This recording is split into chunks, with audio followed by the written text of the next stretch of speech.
Well, let's go ahead and start. Why am I echoing? That seems bad.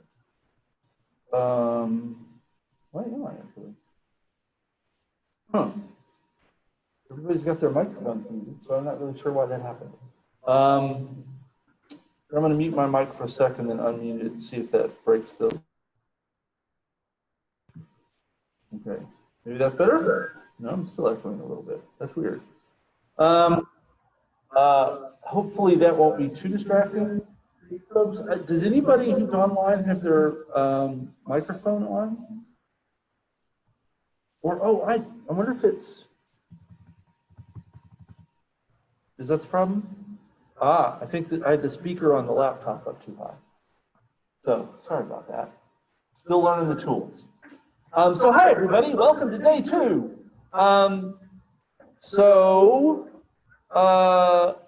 I'm going to start with a couple of check-in things. I wanted to see how things are going on getting Jess going and Slack going. So I just started up a poll in Zoom. And if you've got a box and can join the meeting or a phone or something, you can just join and do the poll that way, or I can just ask and people can like raise their hands and stuff. But if you're online, you should have just gotten the poll pop up, and I see that there are people answering the poll. So the basic thing is, like, have you gotten Jess going on your computer? And there are options: haven't tried, got stuck with the Java stuff, got stuck installing Jess, thought I had everything going, but Jess didn't work. I think everything's good, but I haven't tried the Jess exercise on Canvas yet.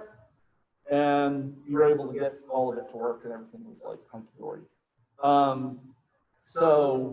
I'll give people a second to do the poll if you're doing the poll. Otherwise, we'll just sort of go around the room here and see how people are doing. So if you voted in the poll, if you're in the room and you voted in the poll, don't feel like you need to like re-raise your hand. We'll let the poll count as your vote. But if you're in the room and you haven't done the poll, how many people haven't even tried like getting Jess on their computer yet? Okay, there's a few, there's several. Okay, that's going to be important. We'll talk about that. And then how many people got stuck somewhere in like, getting Java going? Anybody? Nope. Anybody get stuck just trying to install Jess? So it didn't work for you? In what way? I like had it downloaded, but when I try and open it, it won't. Windows or Mac? Oh, Mac. I can see it. So you double click the Jess icon and basically it hangs for a while and then nothing happens. It's probably a Java problem. Usually when that happens, it's probably there's some issue with the Java side of things. It's probably simplest if we do an office hours or something and screen share, because then I can ask some specific questions and sort of dig in a little bit. Otherwise, I'm just speculating in the air a lot, and it's probably not very efficient. So if there are office hour slots today, if any of those are free for you, because I'm guessing it might be pretty fast to fix. So grab an office hour slot if one of those works for you, and we can try to get it fixed today. Somebody online, well, somebody who's voted said they got stuck with Jess too. Is that anybody else that's got a Jess issue that you can say something about? And then, people who thought they had everything working, Jess doesn't work. That's sort of essentially your situation. Anybody else in that sort of spot? You thought you had it all, and Jess doesn't do its thing. And then you've done it. You haven't tried the doesn't work yet exercise, but you think you got it working, like it seems to do the right thing. A couple of people, cool. And then anybody who's actually even like gone through the confirm that it works exercise. Okay. People? Cool. Okay, so it's really crucial that you do the Just stuff as soon as humanly possible. Like the whole class will not work if you don't have a working Jest on your computer. Like it's just guaranteed you will not do well in this class. So if you haven't started, I would do that like really, really soon. Like you really need to have that done probably in the next 48 hours, or there's likely to be trouble downstream. So I use my, like every given need tests in class, because I use my PC when I. Sure. And that's really up to you. You don't have to have Jess in class. If you do have Jess set up in class, then you can try the examples as we go through them in class. And you might find that helpful, but it's by no means necessary. I mean, we've been teaching classes like this for 30, 40 years, long before people had laptops and, you know, people took notes on paper using strange devices called pens. And the world worked, right? Obviously, that is a totally workable universe. But I know a lot of people do find it useful to actually try the examples in class. And so it might be useful, but it's by no means necessary. And part of the reason that starting next week we'll have class online on Fridays is basically to help make sure everybody will be on their computer with Jess so that you could actually be doing Jess stuff. So then you could be wherever you live with your other computer and you'd be able to be doing Jess there. But so, you know, if you want to install it on both computers, by all means, but that's an option, not a necessity. Does that make sense? Yeah. Great question. Other questions?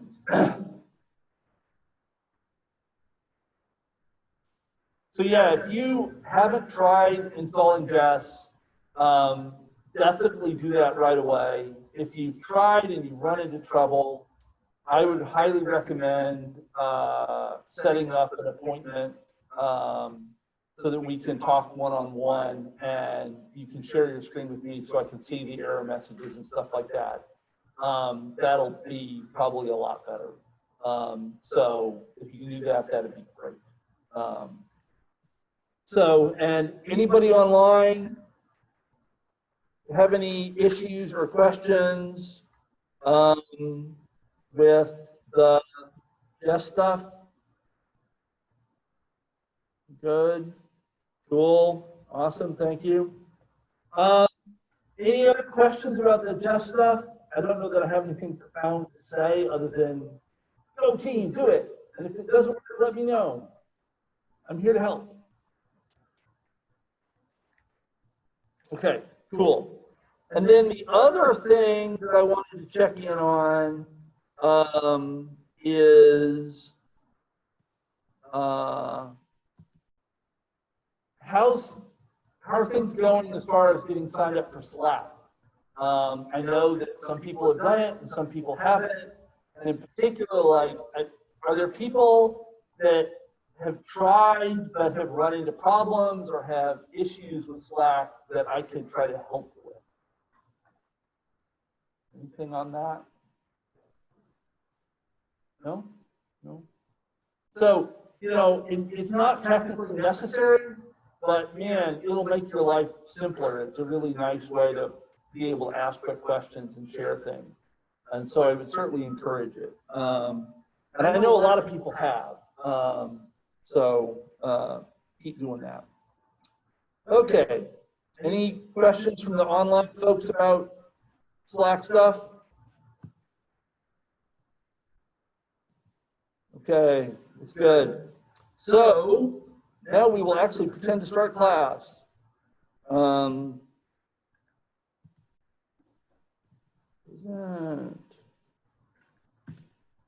So I won't actually use PowerPointy stuff a whole lot in this class, but here at the beginning where there's some just idea stuff to talk about, it probably was easier to do that than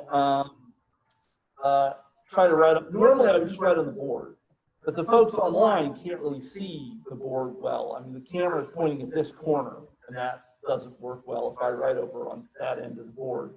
And until we have the fancy camera that I can move around, the slides are probably the best. So we'll probably have a few slide decks here at the beginning. Oh, and I added, I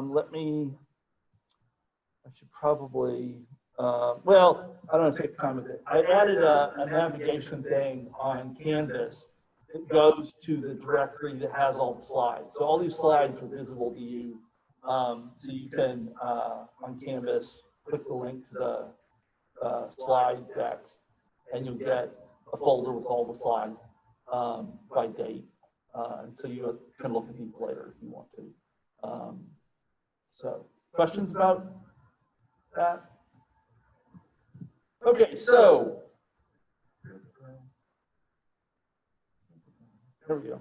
So we just did these. Oh, hang on. Why is that not showing up there?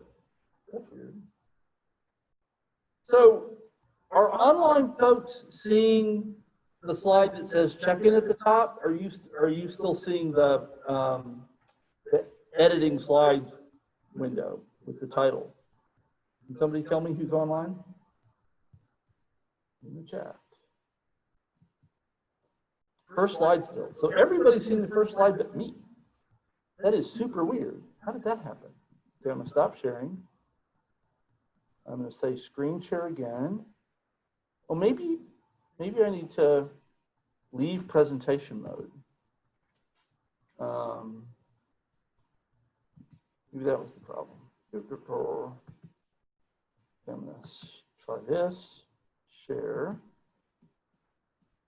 Okay, now we're all looking at that. That's what I wanted. But I wonder if I need to say, no. If I say presentation, didn't work? No.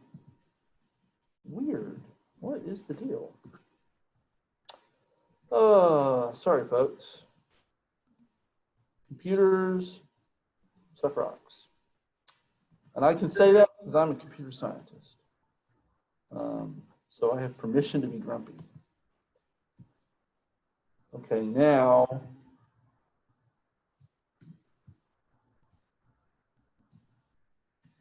Okay, so is that now sharing are people online seeing the check-in slide now? Yep, okay, awesome, thank you. I have no idea what the problem was, but it seems better now. Okay, so we've done this.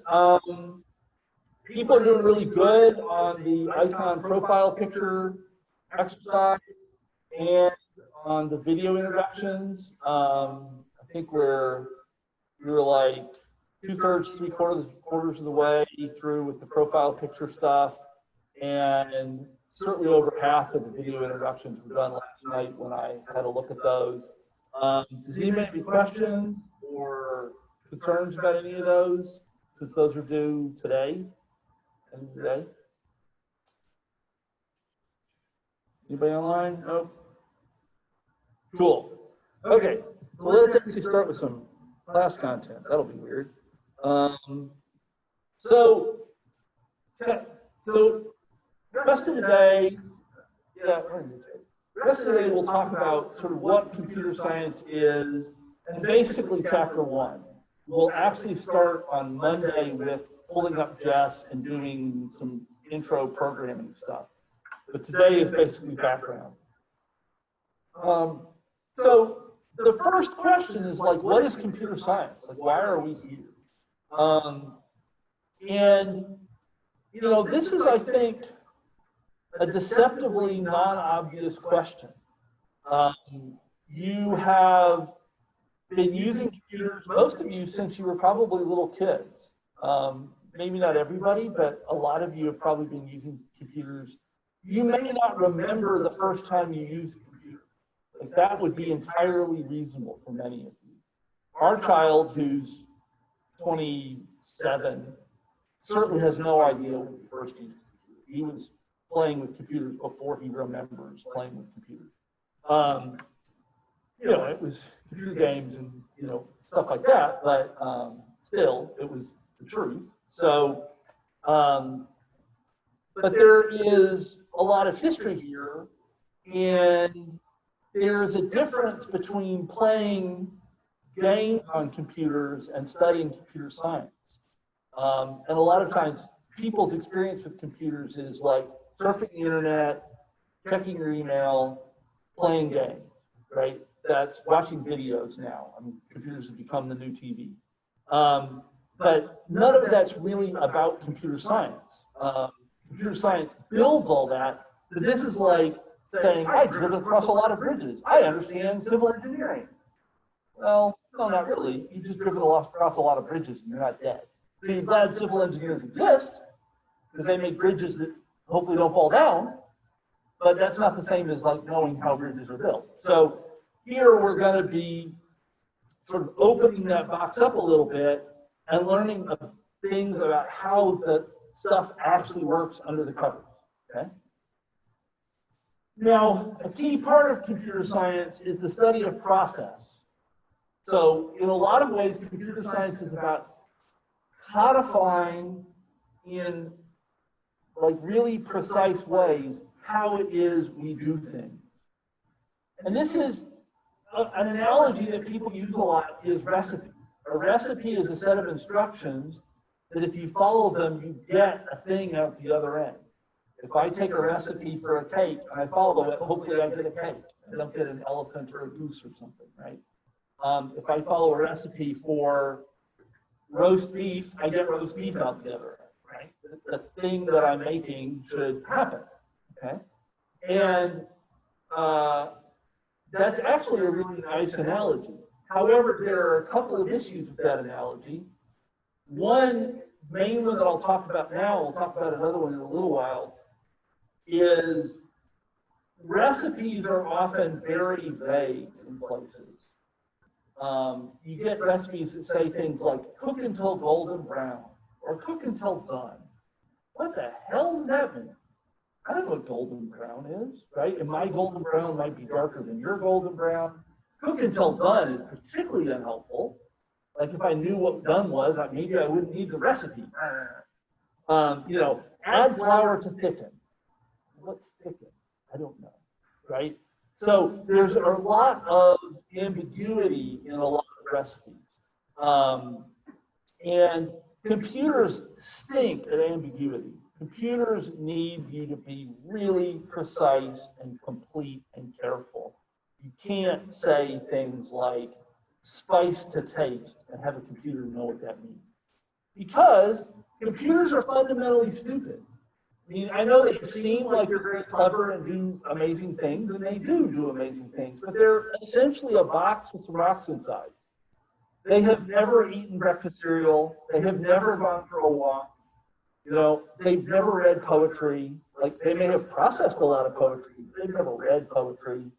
They don't understand, in a meaningful sense, really anything at the moment, in a way that we would understand, we would think of the term understand.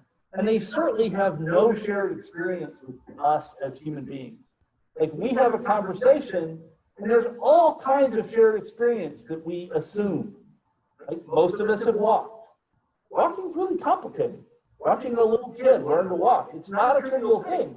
You don't remember being confused about walking because it happened when you were really small. Your brain didn't remember that stuff, right? But little kids fall over and they bump into stuff. I mean, it's not a trivial business. And now we're all, for the most part, really good at it, right? That's a shared experience we all have. We know what that's like, right?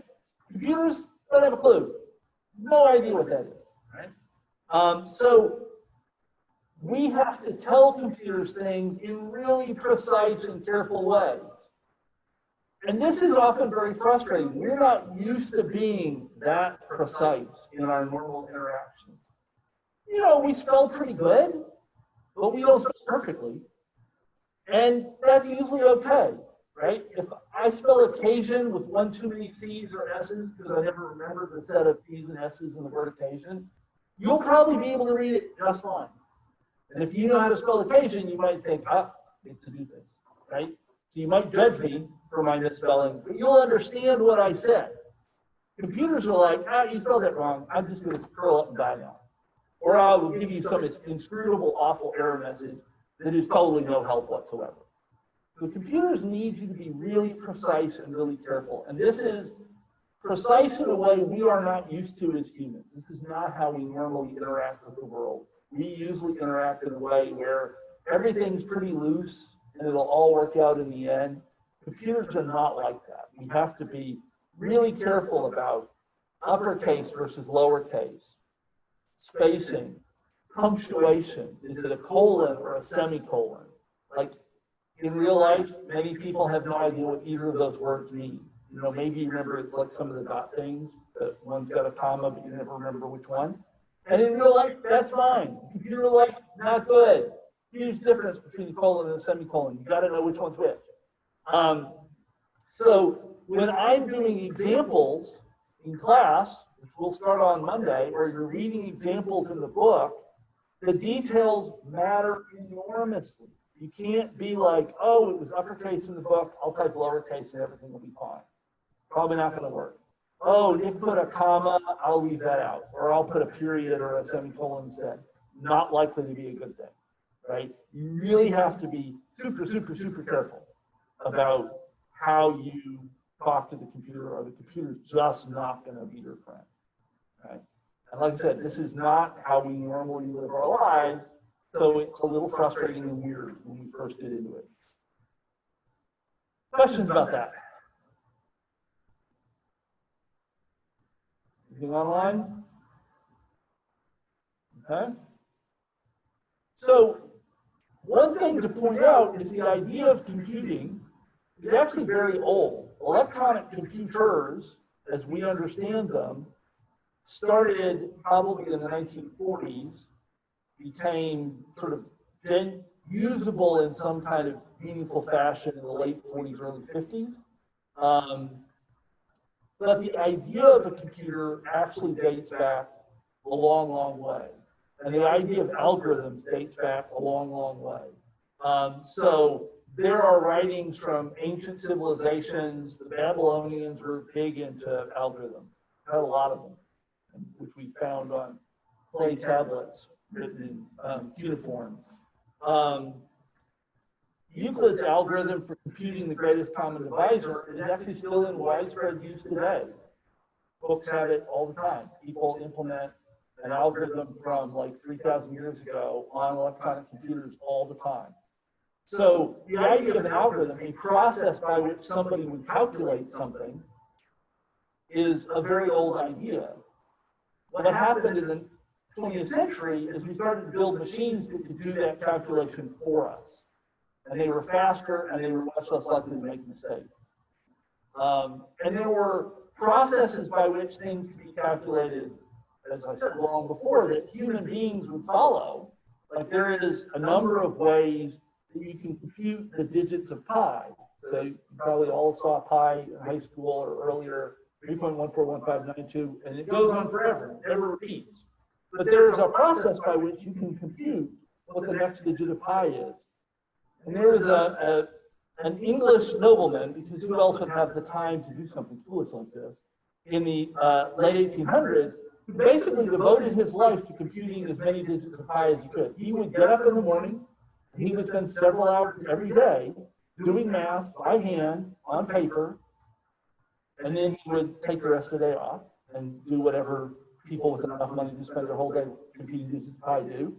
And then the next day he would do the same thing again. He did this for decades. And he computed more digits of pi than anyone ever had.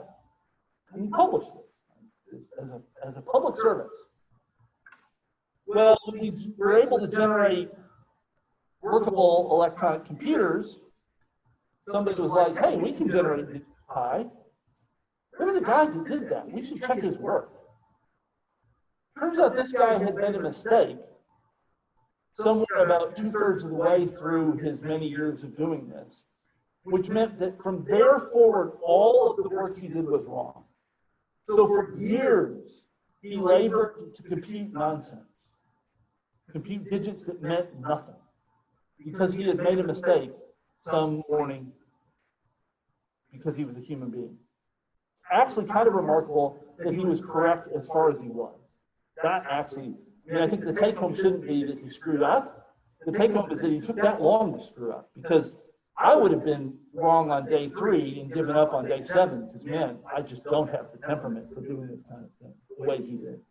But he computed an enormous number of correct digits, but he also spent years of his life computing numbers that meant nothing, because there was no way to check easily that he was right or wrong. And nobody else was doing it, so there wasn't a second set to compare against. So he just kept going, and he was wrong. And that's sort of sad. And now you could, replicate all of the work that he did on any of your computers, probably even on your phone, in a matter of a few minutes. And it would be correct, because the computer's not going to get bored and make a mistake. So human computers have existed for a long time, but they're not, as good. And the word computer even historically meant a human job. So you would see job descriptions hiring human computers. And in the 20th century, that mostly meant rooms full of women, like these women you see here at JPL, and they would compute things like insurance tables, banking information, scientific data. One of the first attempts at building a computer in the United States was, and this is mentioned in the book, was to build firing tables for the military. Basically, the target's this far away and the wind's like this and your projectile's this big, how much gunpowder, what angle to, hit the target. And this was really important in World War II, right? You often had your troops and their troops very close together, and you need to make sure you're hitting the target and not your own people. Okay, so having accurate firing tables for a wide variety of conditions was important. And lots of people spent a lot of time doing those calculations by hand. And then they were compiled into tables and sent out to the front. And people were like, hey, I wonder if we could build a machine that would do that. And it was called ENIAC. It was not finished in time to affect the war, but it became the prototype of the first computers that were sold commercially in the United States, things called the UNIVAC. In the UK, people built the earliest prototype computers in the United Kingdom were actually built to solve codes. So the German Enigma code was a really important code used by Germany in the Second World War, including by submarines. And it was a very hard code to break. And Alan Turing and a group of other people worked at a place called Bletchley Park and built a machine they called Colossus that helped automate important parts of the process of breaking the Enigma code. And the ability to read significant amounts of Enigma traffic was probably very important in the outcome of the war. So that, unlike ENIAC, which never actually did anything in the war, Colossus really made a difference. And it's interesting because ENIAC was kind of what we think of as early computers. It was all about crunching numbers, whereas Colossus was about text. It was about trying to understand patterns in code messages, text essentially. And so it was being used for a very different sort of purpose.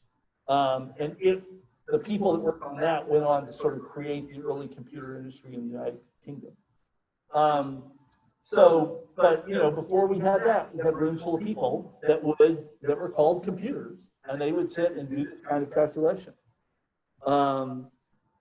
This is a mechanical engineering handbook from the 1950s. My dad was a mechanical engineering student at Purdue University in the 1950s. And as a mechanical engineering student, you had to get these handbooks that would be full of things like mathematical tables. I don't know how readable that is in the back, but mathematical tables, weights and measures, mathematics, yada, yada, yada, yada. And so people would buy these books because you didn't have calculators and computers. In the 1950s, a computer cost millions of dollars and was huge. Usually a special building would be built to house the computer when you had enough money to buy one. And they required a full staff of people to look after them. The early ones were big enough that there were people that rode bicycles along the length of the computer, replacing vacuum tubes that had burned out. Like, that's how big we're talking. Big enough that instead of walking, people rode bikes to look after these things. They were really big and really, really expensive. And like I said, people would build whole buildings, hire whole staff. Obviously, my dad did not have a computer in his classroom or in his dorm room to do his work. So he had this handbook, and it was full of tables like these. So this is a table of sines and cosines for different angles. So where you would use your calculator or your computer to compute the sine or cosine of something, he would look it up in a book like this, or use a slide rule, which was another option. And it's full of other odd things. So, and this is quite dog-eared, so I assume it got used a lot. This is the circumferences and areas of circles by eighths. So it's a table of the circumference and area of circles of different sizes, because that involves pi and squaring things and stuff like that. And so there's whole tables of just the circumference and areas of circles, because people didn't have calculators. So you look stuff like this up in the book. And that was more accurate than doing it all by hand. And these tables were created by these people like these, right? This is how these tables got made, is people, one more. People like this would take mathematical formulas for the sine of an angle, and they would do that math, and they would probably have at least 2 or 3 people do it and double check the numbers to make sure they were correct. And then they would tabulate those into books like this. And people like my dad would look up stuff in books like this when they would do their engineering calculus. And that's how people worked, you know, in the lifetime of your grandparents. Okay? Not that long ago. So, well, actually, questions about any of this? I love this history. I can talk about this forever. You don't care probably as much as I do, so I can stop. But if there are questions about any of this, I would be happy to take them. Questions online? Okay, looking good. So, a program, like you've all heard of computer programming, right? And in some sense, a lot of you are here to learn how to program or to learn more about programming if you know a little already. A lot of ways to talk about programming, but a common one is this idea that a program is algorithm plus data. Okay? A process, algorithm is a process, and data, the stuff you act on. So if we think about the cooking analogy again, the algorithm is like the recipe. It's the process we're going to go through. The data is the stuff we act on. So in a recipe context, it's the ingredients. Okay? And notice that the ingredients are really important. There's a YouTube, because there's a YouTube channel for everything, there's a YouTube channel where this guy takes old recipes, like recipes from 500 or 2,000 years ago, and attempts to make them, and then show you what you get. And that's complicated because some of the materials are really different. So the idea of flour in 1478 is very different than bread flour that you buy at the grocery store. Like bread flour now is probably enriched with vitamin D. Well, actually, regular flour is probably enriched with vitamin D. Bread flour is actually different. You got some other stuff in it, right? So what? And there's white flour and wheat flour and all this stuff. And the recipes from a long time ago are just like some flour, right? And you got to kind of figure out, well, what did flour mean to them? Because it's not really the same as flour for us. And there are things where we don't really have recipes. We don't know how to make some of these things. They're described, but we don't have good recipes. Other times we have recipes, but they're difficult to follow because the world has changed. So the data matters, okay? So a program, you need the algorithm.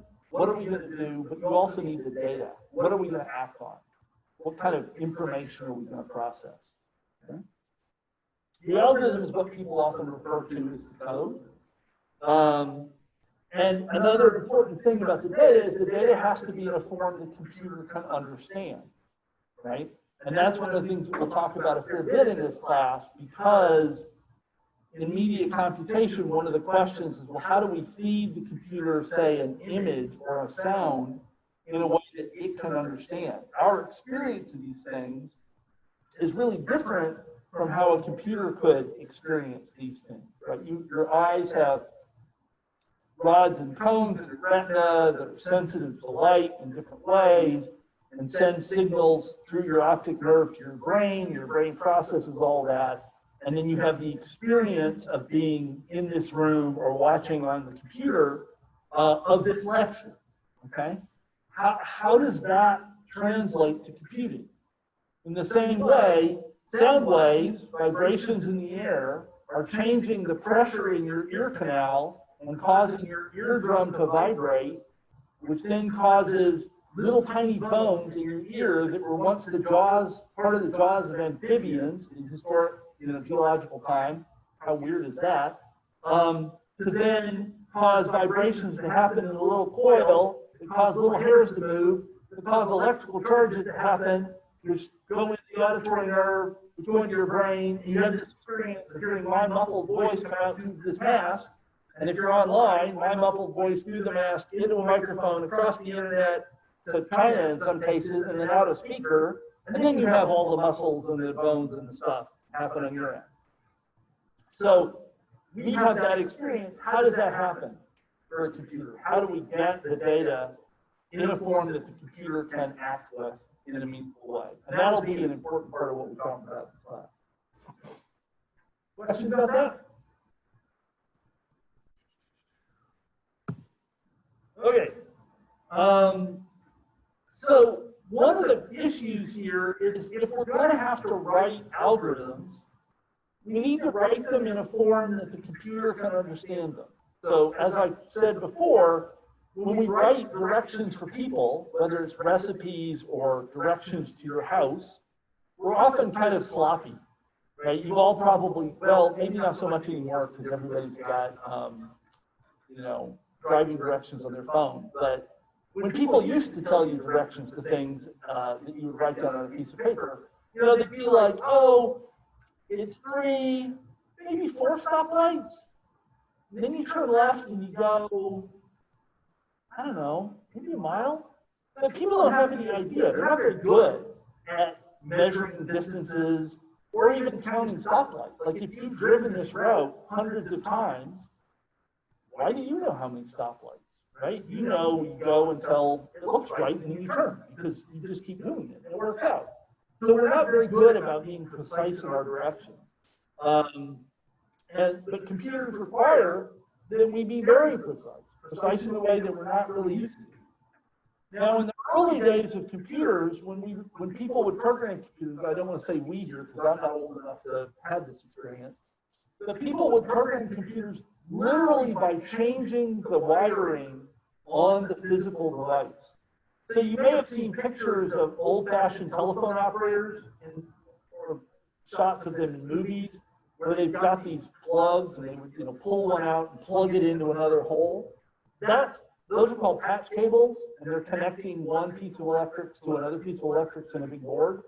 That's really how people would program computers back in the 1940s and early 50s. Literally, they would be taking these cords, pulling them out, plugging them into different places, and that would change what the computer did. That was super slow and very error prone. Like if you basically had to rebuild your computer to switch between your web browser and your word processor, you would stop using computers very fast, right? Like, oh, I want to watch Netflix. That's going to take 3 days to rebuild the computer so I can watch a movie, right? Oh, yeah, maybe I'll find something else to do with my time. Then they moved, again, this predates me, I certainly had nothing to do with it. They moved to early programming languages where people could enter numbers, but they didn't have to physically move the jacks around. But programs were basically long sequences of numbers. And they were therefore really hard to understand. They were hard to write and they were hard to understand. And in the 1950s, people started to develop what we call high-level programming languages. And the idea was to build a notation that was somewhat understandable to human beings, more readable than just random numbers and moving plugs around, but also could be understood by the computer in some meaningful way. That they were precise enough that they could be converted into those numeric instructions that would allow the computer to do some particular calculation. They were a huge improvement, and we have made tons of improvements in the decades since then to programming languages, but they also have very rigid syntax. They have very rigid rules about things like punctuation and spacing and capitalization. You can't be sloppy about that stuff because it won't work. And unfortunately, they often have really inscrutable error messages. One of the great annoying truths of computer science is that our error messages are frequently terrible. And you've probably had this experience where your computer has been like, error code 47. You're like, I have no idea what that means. Or some other, equally unhelpful random statement when something goes wrong. And we will have that experience a lot before the semester is over. This is a very abbreviated diagram of some of the history of programming languages. You do not need to memorize this, right? This is just here to give you a sense. And there are literally hundreds and hundreds of programming languages. You can find diagrams like this on the internet that are huge and clearly would not fit on a slide and still be projectable. But this gives you sort of some sense of a bit of the history, and it gives us some idea of where the language we're going to use sits in the great scheme of things historically. So Lisp, Fortran, and COBOL here at the top, they all date back to the 1950s. They are three of the earliest attempts at high-level programming languages, and all were very influential in different ways. COBOL stood for Common Business-Oriented Language, and it was designed to be a language that managers could read, if not necessarily write. So the intent was that programmers would write in a way that a manager could read and understand what the program did. That idea persisted probably, there's actually still a lot of COBOL code out there, but very little new code is being written in COBOL or its derivatives anymore. People generally found it to be quite cumbersome. And the idea that managers would ever want to read programs and understand them became less and less reasonable as programs got larger and larger. So now this is mostly, something experts do and not something random managers do. So the COBOL thread has kind of died out in some ways. But there's still lots of jobs maintaining old COBOL code. If you want to teach yourself COBOL, there's good job security in it, which is sort of weird for what's kind of a dead-end technology. But so much COBOL was written over so many years that there's still a fair bit of it floating around. Fortran stood for Formula Translator, and it was aimed primarily at engineers and scientists that were doing primarily mathematical calculations. So translating formulas into computer understandable instructions. And it was very influential, and a lot of languages descend from it that have been very important over the years. Lisp was actually developed primarily for artificial intelligence work, initially at MIT, and has remained very important for AI, artificial intelligence computing, ever since, okay? And there are still variants of Lisp in widespread use today. But without going through all of the gory details, the colored ones at the bottom are all languages that we use in some ways in our computer science program here at UML. That's why, I was like, what do I include in this enormous thing? And so I figured I would focus on how did we get to the languages that we're familiar, that we use here in our program. So R is a language that is primarily used in statistical work. If you've taken a stats class here at UMM, you've almost certainly used R. as the programming system or RStudio for that. Clojure is a direct descendant of Lisp. It's used in a number of computer science classes and a number of research projects here. Racket is a descendant of Scheme, which is a descendant of Lisp, and that is used in Computer Science 1301, which is the sort of alternative to this class. 1201 and 1301, you can choose to take one or the other as a way of entering the computer science major. And we use Python here, which we'll get to on the right-hand side of the diagram. They use Racket in the other class. JavaScript is what drives really most of the web these days. So any interesting website where things move and do stuff, Google Mail, Google Calendar, Amazon, Facebook, all those things, if they do things other than just sit there and provide you with text that never changes, they're probably using JavaScript somewhere. And we use that in a number of our classes that talk about web development later on. C is from the early 1970s and is widely used in systems programming, building operating systems like Windows, Mac OS, building device drivers. C++ is still used a lot in game development these days. But there are a lot of issues with C and C++. Microsoft, a year-ish ago, announced that they were moving away from using those because they had decided that something like 70 to 80% of all of their security problems were related to issues with these two programming languages that were essentially avoidable. And so they're looking to move to Rust as an alternative because they think it's a lot safer and they will have a lot fewer security issues to deal with. But that's like a many-year, if not decade, sort of project to switch the huge code base that a company like Microsoft has over to new programming language. So Rust is quite new. Came out of the Mozilla project, which are the people that make Firefox, and we're working on bringing Rust into our curriculum in some ways. And Yeshua pointed out in the chat completely correctly that if you turn JavaScript off in your browser, you'll find that most websites are unusable. They just won't work. That's one way to see how important JavaScript is for the web. Now, another descendant of C that you may have heard of is a programming language called Java. Java is very common, used a lot. We use it in our data structures class. So if you were to go from this class to the next class in the computer science major or minor called data structures, you learn Java in that class.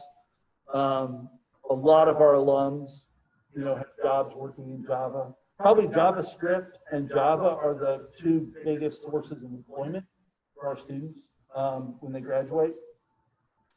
And then another descendant of C and another branch is Python. Python's a very cool programming language, started in the 1990s, and has become one of the most widely used languages for educational purposes like this, because it's really very readable. But also it's used a lot in the real world. Historically, there's often been this sort of dichotomy between languages that were good for teaching and languages that real people use to get real work done. And you would teach students these languages that nobody used, but which were kind of easy to understand, and then they have to learn the gory, awful languages like C when they get a job. Python's interesting because it's actually used a ton in the real world, as well as a ton in education. An enormous percentage of the machine learning and AI code being written these days is being written in Python. So the kinds of stuff that look at images and say, oh, that's a dog versus a cat versus a giraffe, that kind of code, a lot of that is written in Python. So there's a lot of Python code in the real world, as well as it being a very useful tool for education. So we will write all of our code in Python in this class. So that's what we're going to learn is Python. Once you know one of the nice things, once you know one programming language, learning another one's a lot easier. Once you know 3 or 4, learning the 5th is a whole lot easier. So don't freak out like about exactly which language we're using. That's not going to be all that important downstream. But that is what we're going to use in this class, is we'll use Python. Okay? And the book's going to talk about Python some, and you've seen this when you try to install Jest, because that's Python environment for students. What that means, which is just, it's sort of a weird technical thing, it's kind of annoying that this is how it's all set up, but Python is an implementation of Python in Java. So basically, Python takes Python code, converts it to Java code, and then runs it as Java code. So underneath, it's all happening as Java, but you see Python at the top. And the people that wrote Jest chose to do it this way in 2005 or whenever Jest was created, because that gave them some advantages at that point in the life of Python. I think if they were to start over, you'd probably write this as a pure Python project and leave Java out of it altogether. But that's not how they did it. And now they're kind of in for a penny and in for a pound. It's difficult to sort of pull back out of the decisions that they've made. So in theory, you won't see any Java in this class. In practice, you'll occasionally see bits of Java leak through the Python layer up to where you are. And that'll usually happen in error messages. So someone, and I posted something in Slack about this, so someone had a problem where they tried running the little sample at the end of the setup instructions, and they got this weird Java message. And the problem was they, I think, chose a file that wasn't an image file. And then when the Python code tried to like pull the image content out of that file, that failed because it wasn't a picture. And then instead of getting some nice message saying, hey, I don't think the file you chose was a picture, you got this weird Java error that leaked through from the Java layer up to you. So you could see that there was Java somewhere down in the bowels of the world. And that'll happen occasionally. Hopefully it won't happen often, but there are some places, as somebody has found already, where that can happen. And I apologize for that. I mean, I think that's poor design decision on their part. They really ought to catch those kinds of things and try to turn them into errors that would be more understandable, but I don't get to rule the world. So, and it's free software, so we're not going to complain too much. So that's sort of the history, language history that's most relevant to this class. Anybody have any questions about any of that? Online? Anything? Going? Yeah. So, in what's left, we're going to talk about encoding data.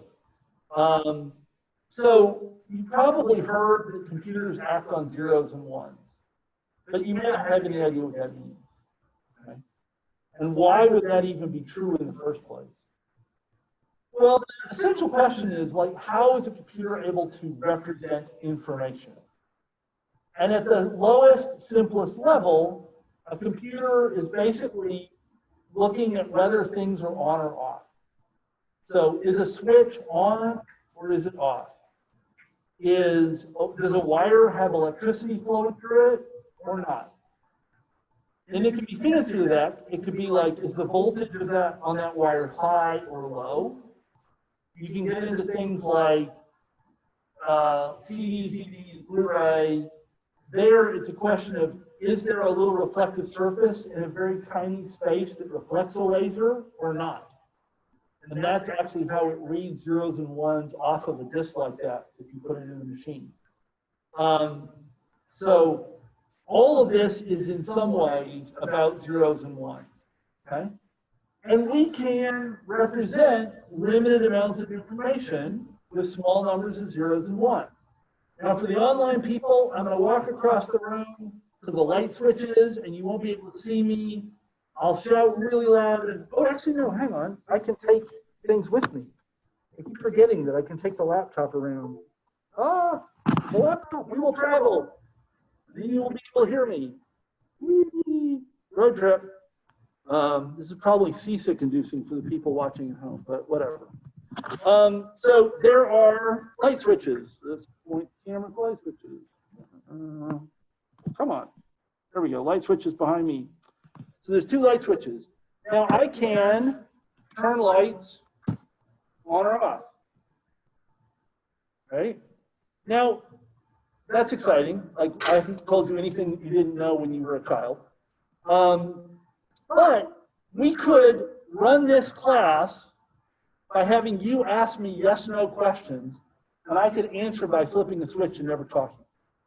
Right? You could read the book and come to class with questions and be like, hey, I don't understand this part. Is this true or that true? And I could be like, on or off, as a way of talking to you. Okay? Now, you would find that extraordinarily frustrating, and you would drop this class really fast and go find something else to do, but it's theoretically possible, right? It's not necessarily a great idea, but it is theoretically possible.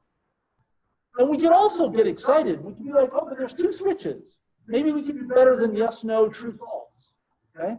Because with 2 switches, I can make 4 patterns. I could be both off, now it's very dark in here, one on and the other off, the other way around, first on, second off, or both on.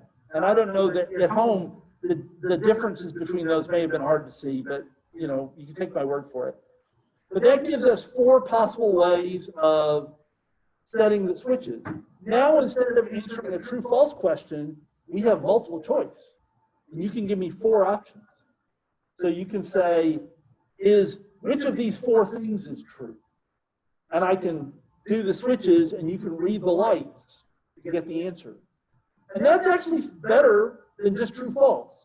It's still annoying. You still drop the class, right, really fast, but it is an improvement. And if we had more switches, and there are rooms with 4, 5 switches in them, we'd be able to say more things, okay? It would still be a very frustrating way to like have a conversation. Excuse me.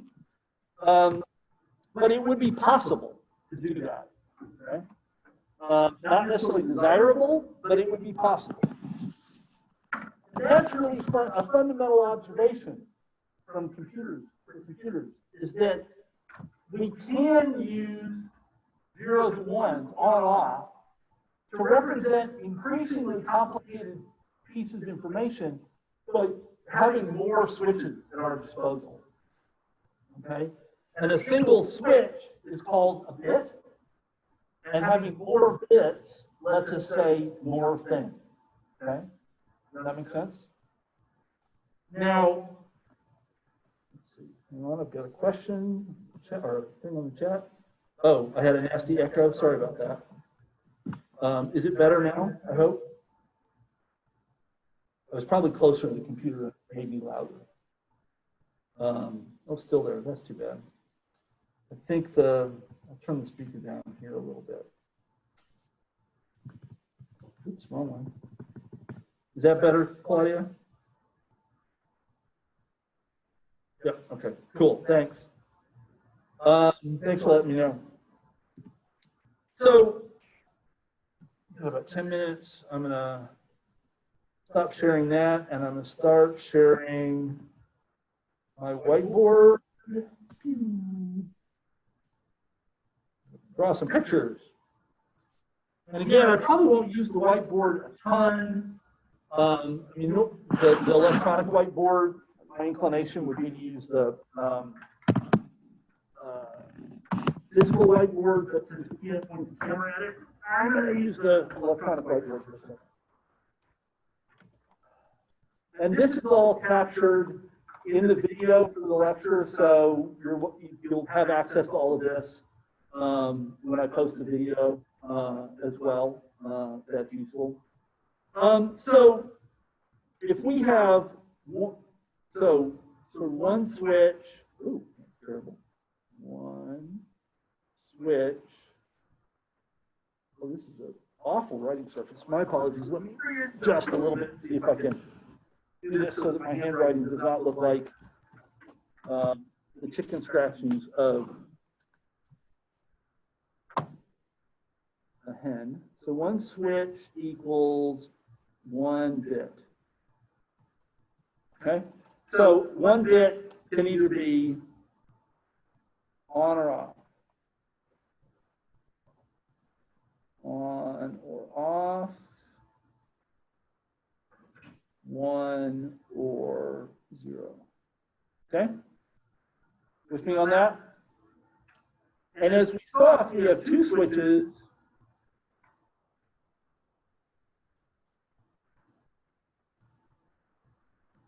we have 4 patterns that we can make. So we got 0, 0, 0, 1, 1, 0, and 1, 1. So we can make 4 things with 2 bits. Does that make sense? Yes. Question? Any questions online? Good? Okay, so an important question then is if we have 3 bits, what can we do? Well, one way to think about that is we've got these patterns for 2 bits, and those patterns, if we add a 3rd bit, that 3rd bit can be either 0 or 1. Right? Those are the only options. We're not allowing ourselves 2 and X and other things. All we can do is have 0 or 1. So basically, we get 2 copies of this.